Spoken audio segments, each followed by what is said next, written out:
आयुर्वेद, योग बल और ब्रह्मचर्य की शक्ति से इंसान लगभग अपने तपोबल से 500 वर्ष तक जीवित रह सकता है।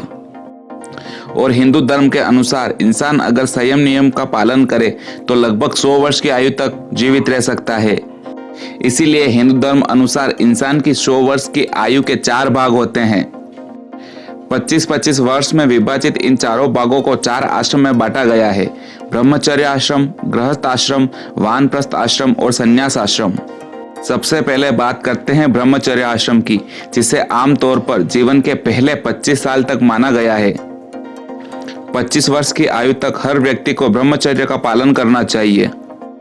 ब्रह्मचर्य का प्रथम अर्थ संभोग की शक्ति का संचय करना, दूसरा अर्थ शिक्षा और भक्ति का संचय करना है और तीसरा अर्थ भक्ति की राह पर चलना।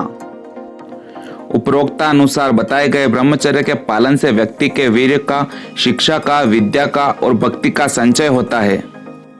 उक्त संचय से ही व्यक्ति का गृहस्थ जीवन पुष्ट और सफल बनता है। इसलिए 25 वर्ष की आयु तक व्यक्ति को अपनी शारीरिक और मानसिक क्षमता बढ़ाना चाहिए, क्योंकि इसी दौरान इसका विकास होता है। व्यक्ति के शरीर में अधिकांश बदलाव और विकास 25 वर्ष की आयु तक हो जाते हैं।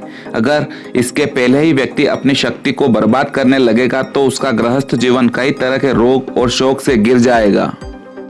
25 वर्ष की आयु तक ब्रह्मचर्य पालन करने से मानसिक और शारीरिक शक्ति का विकास बहुत तेज होता है और इसके विपरीत 25 वर्ष की उम्र के पहले ही ब्रह्मचर्य तोड़ने से समय पूर्व बुढ़ापा आना, नपुंसकता, संतान उत्पत्ति में परेशानी की आशंका प्रबल हो जाती है। साथ ही इससे मानसिक विकास, शिक्षा, करियर आदि सभी में रुकावट भी शुरू हो जाती है।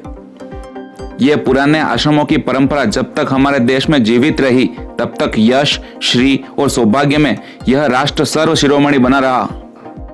लेकिन अब लगता है उसका पतन हो गया है, क्योंकि आज ब्रह्मचर्य का पालन करना लोग मजाक समझते हैं, लेकिन वो नहीं जानते कि यदि अभी वो ब्रह्मचर्य का पालन नहीं करेंगे तो हो सकता है भविष्य में उनकी जिंदगी मजाक बन जाए।